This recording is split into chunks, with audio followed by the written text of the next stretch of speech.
Hey guys, hey guys, hey guys, hey guys. Welcome back to my channel. So is this your girl Shan? Thank you for continuing to show love. So today I just wanted to get on here and speak a little bit about my journey and what I have endured recently for three entire years. Let me just tell you guys something. In the Bible, it says, if you lack knowledge, you will perish, right?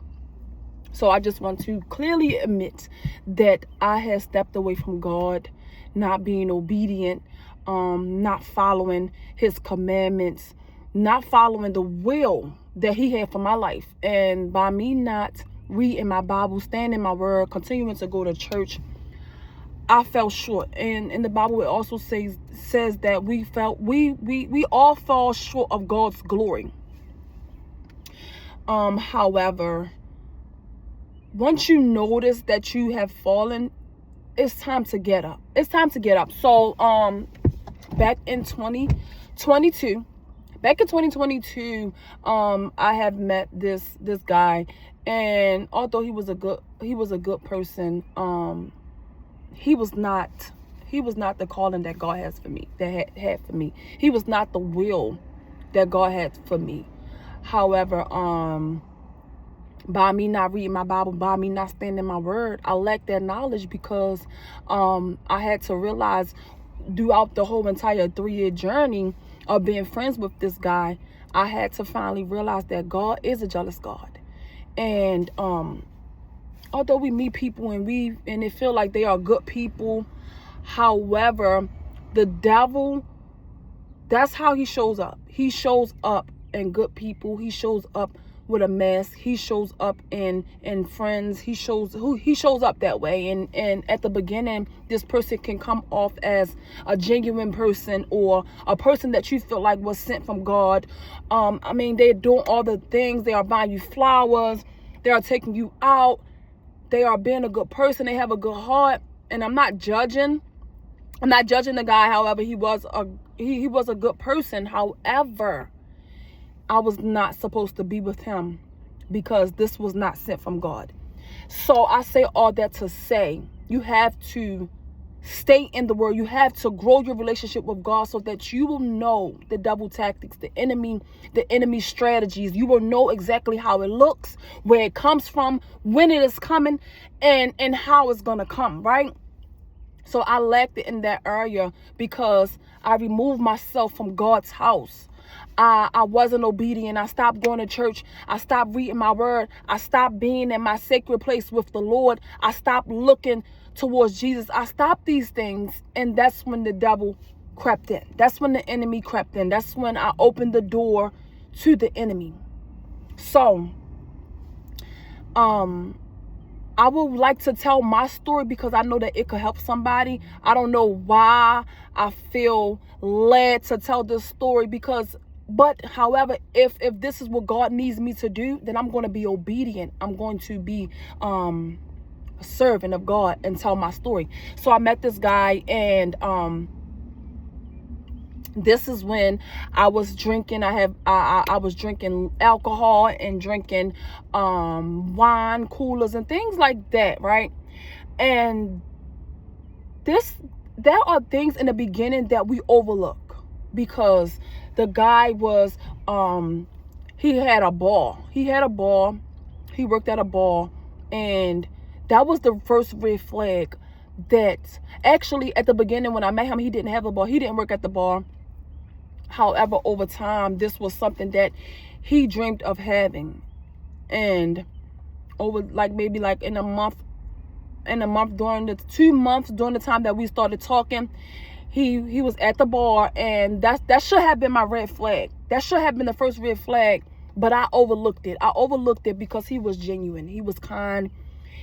He came bearing flowers, bearing gifts every time. And I overlooked the first tactic that the enemy threw at me. So we met, and we were dating for about maybe a couple months. And the thing about it is, I'm the type of person that allow people to basically say who they are I don't normally ask questions. I just let them show me who they are. However, the showing did not come, y'all. Only the showing was the mess that he had on with the flowers and the being present every day, being there, calling and texting me, and just being a genuine person, right? All women yearn that. Women want that. They want that from a man. And all of these things, all of the box was checked off. However, I just I felt like when a year went by, I just felt like things wasn't adding up. Things wasn't adding up when I start asking about family, and I start asking about, religion and things like that, right? And at that time, he would never say anything. He would never say anything, which was another red flag that I should have noticed to know that this was not sent from God. So I met him. Actually, he was my Lyft driver when I met him, and I felt like it was God led at the beginning. However, because I wasn't studying my faith and because I wasn't studying my Bible, I looked over the fact that we were not equally yoked. So I still felt like this was something that God had put together because it just felt like it was too good to be true. However, 2 years have passed, maybe like a 1 year and a half, and I will get weary and I will get antsy, and it wouldn't feel right in my spirit. So I will pray and things like that, and he have shown me that this was not sent from him because we were not equally yoked. I got back into my word. I started to go back to church. This is what I've been led back to do because I just felt like it wasn't right. So 2 years we into the friendship, and I'm like, maybe it could work. Maybe I could influence him to become a follower of Jesus Christ and things like that. However, he was an older guy, much older than me, and it just didn't feel right in my spirit. So the Lord led me to go on a fast, right? He led me to go on a 21-day fast. And let me tell you guys something. All hell broke loose. Listen, if you guys will want to know more about my story and my testimony, just let me know down in the comments. Comments. Just I want to tell this story because I know it's for somebody else, but sometimes you just don't want to get on here and just I just want to be obedient. I just want to be obedient to God. And if you guys would like to hear the rest of the story, just know once I did that 21-day fast, I think we was probably like maybe almost 3 years in. Almost 3 years into our friendship, I did a 21-day fast, and guess what? All hell broke loose. Listen, my name is Shan, and I thank you guys for coming onto my channel and sowing seeds to my channel, helping my channel grow. I would like you guys to hear my testimony. However, I just would like to be obedient to God. So thank you guys for watching. We'll talk next time. Bye.